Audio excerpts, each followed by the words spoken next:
Allez, aujourd'hui, nouveau format vidéo. On a décidé de faire un truc un peu différent et ça va être l'heure des petites confidences.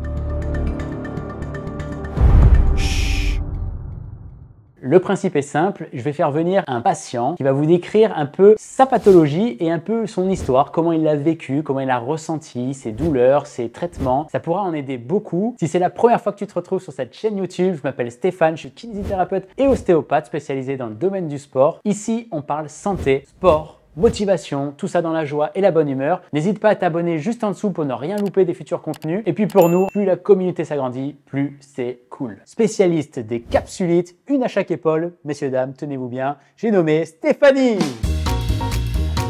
Stéphanie, tu vas nous raconter toute ton histoire. Pas de problème, je vais tout vous raconter du début à la fin. Enfin, pas tout à fait la fin parce que c'est pas encore fini. On est encore en soins, mais on va tout vous raconter. La capsulite rétractile. En fait, la capsulite rétractile, ça touche la capsule, comme son nom l'indique, de l'épaule. C'est un tissu conjonctif composé de fibres, de collagène qui entoure l'articulation. Il faut imaginer un espèce de sac plastique autour de l'épaule. Et ce sac plastique, il est suffisamment ample et lâche pour permettre les mouvements de l'épaule. L'épaule est très mobile, donc il faut qu'il y ait du mouvement. Et là, dans la capsulite, en fait, ce sac plastique, il faut imaginer qu'il devient tout petit, il se rétracte, entraînant l'apparition graduelle de douleur, une perte de mouvement progressif de l'épaule dans toutes les directions.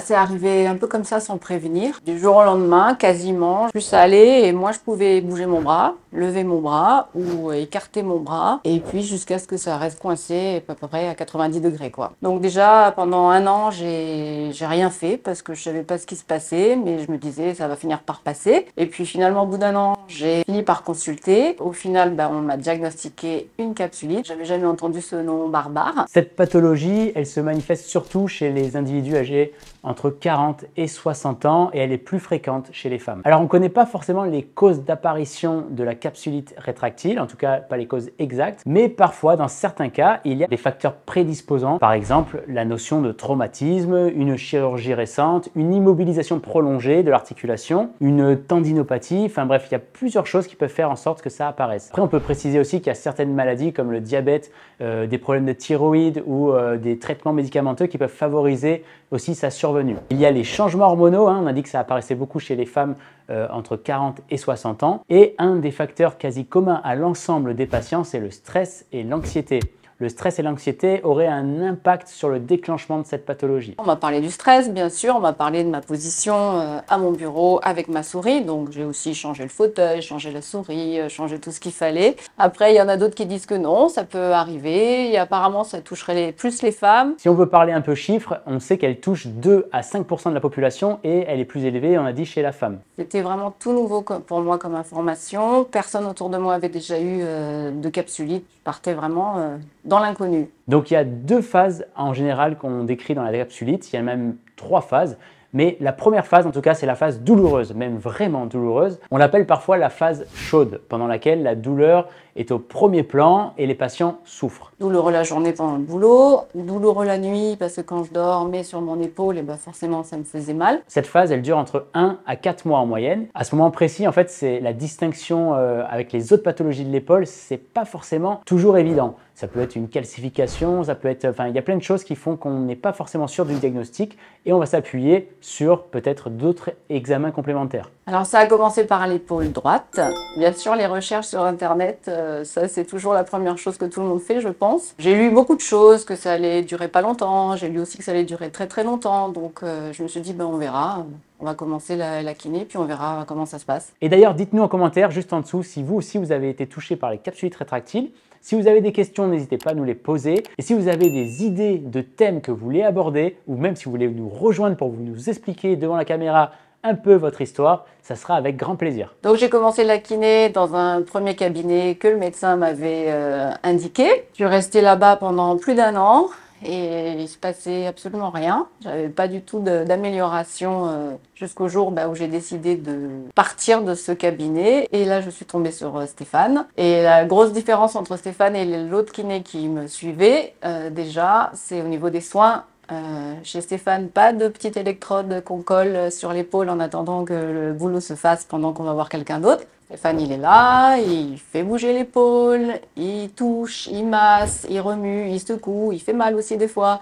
Mais au moins, petit à petit, le boulot s'est fait et j'ai vraiment senti des améliorations jusqu'à ce qu'à droite, en fait, ça disparaisse complètement. Donc nous, en kinésithérapie, on va recevoir le patient, on va essayer de faire des traitements antalgiques, c'est la physiothérapie, des massages, des mobilisations articulaires, des contractions et des phases actives dès que possible. Je mets bien l'accent sur la phase active, c'est important qu'on ressollicite activement l'épaule par des exercices, évidemment des étirements passifs. Sachez qu'il y a des études qui ont montré l'intérêt des exercices excentriques, en fonction de vos douleurs évidemment. Il faudra travailler la mobilité cervicale, la mobilité dorsale et votre thérapeute en général donne des exercices à faire à la maison, des mobilisations passives, des automobilisations avec des bâtons, des élastiques, et tout et tout. Oui, parce que la capsulite, en fait, ça bloque les mouvements, ça limite les mouvements, mais il y a aussi, en tout cas dans mon cas, il y avait une douleur permanente dans l'épaule, constante. Dans cette phase, la douleur, elle est présente même au repos,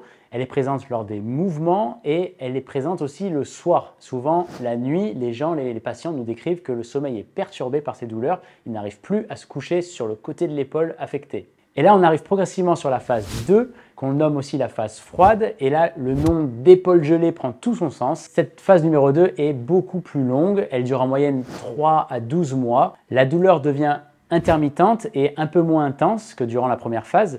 Mais nos patients décrivent des gênes dans l'activité de la vie quotidienne. Alors au niveau du quotidien, la capsulite, c'est quand même l'enfer. Parce que quand on ne peut pas lever le bras plus haut que ça, on ne peut plus rien attraper dans les placards, que ce soit dans la cuisine, dans son dressing ou autre. Pour s'habiller, attacher son soutien-gorge, c'est pas possible non plus pour les filles. Donc il a fallu trouver d'autres systèmes pour pouvoir s'habiller le matin. Quand on a des fermetures éclairs derrière, aussi impossible, il faut avoir un assistant pour pouvoir s'habiller. Donc ça a été long et vraiment la galère, quoi. Nous, en tant que thérapeute, à l'examen clinique, on constate une perte de mobilité. On relève bien souvent que la rotation latérale de l'épaule est quasi impossible. On perd vraiment en amplitude en rotation latérale. Et en fait, la rétraction de la capsule articulaire autour de l'épaule, elle provoque généralement un enraidissement de tout le complexe articulaire de l'épaule. Et puis certains parlent de phase numéro 3, c'est cette phase en fait de retour à la normale, la récupération des amplitudes articulaires et on retrouve une épaule fonctionnelle, une diminution des douleurs et terminé. Ah ben, l'épaule droite, maintenant, je vais jusqu'en haut, je fais tout le tour et tout va très bien. Ce qui est sympa, c'est qu'on peut faire des petits rocks avec les patients une fois qu'on a rééduqué le patient, quoi. Oh, j'ai tout cassé, j'ai tout cassé. J'étais guérie à droite. Et puis d'un seul coup, j'ai commencé à ressentir les mêmes symptômes à gauche. Et là, je me suis dit, non, mais c'est pas possible. Pourquoi moi? Mais cette fois-ci, j'ai été plus maligne que la première fois. Sachant déjà ce que c'était, j'ai consulté tout de suite. Le but de la prise en charge rapide de nos patients en cabinet, c'est d'avoir un traitement précoce et du coup de réduire les conséquences néfastes de cette pathologie et donc diminuer le délai de récupération. Donc le fait d'avoir pris plus tôt soin de moi, d'avoir consulté et commencé plus vite la kiné avec un bon kiné, je précise, parce que ça quand même ça compte. Oui, la capsulite, forcément, ça a guéri plus vite. Je peux lever mon bras gauche jusqu'en haut. Bon, là, après, ça coince un peu. Ça coince pas du tout. Un peu. Ça passe pas du tout. Alors, au-delà de la kiné, sur les conseils du médecin du sport qui me suit, je sais pas si c'était des conseils très éclairés, mais bon, je les ai suivis. À droite, donc du coup, j'ai eu 3 arthrodilatations et à gauche, j'ai eu une arthrodilatation. L'arthrodilatation, ça consiste à dilater la cavité articulaire. Ce geste, il sera effectué par un spécialiste évidemment et par souvent radioguidage. Ça va permettre en fait de choisir le bon point d'entrée de l'aiguille. Et l'intérêt de tout ça, ça va être de distendre la capsule articulaire qui est venue se rétracter en injectant un sérum physiologique additionné d'un anesthésique local. Tout de suite après, en général, on conseille d'attaquer la kinésithérapie et la mobilisation de l'épaule assez rapidement. Si jamais vous êtes touché par la capsulite ou si un jour vous l'êtes, perdez pas espoir. Trouvez un bon kiné parce que ça c'est quand même très important. C'est long, il faut être patient, mais on s'en sort. On s'en sort.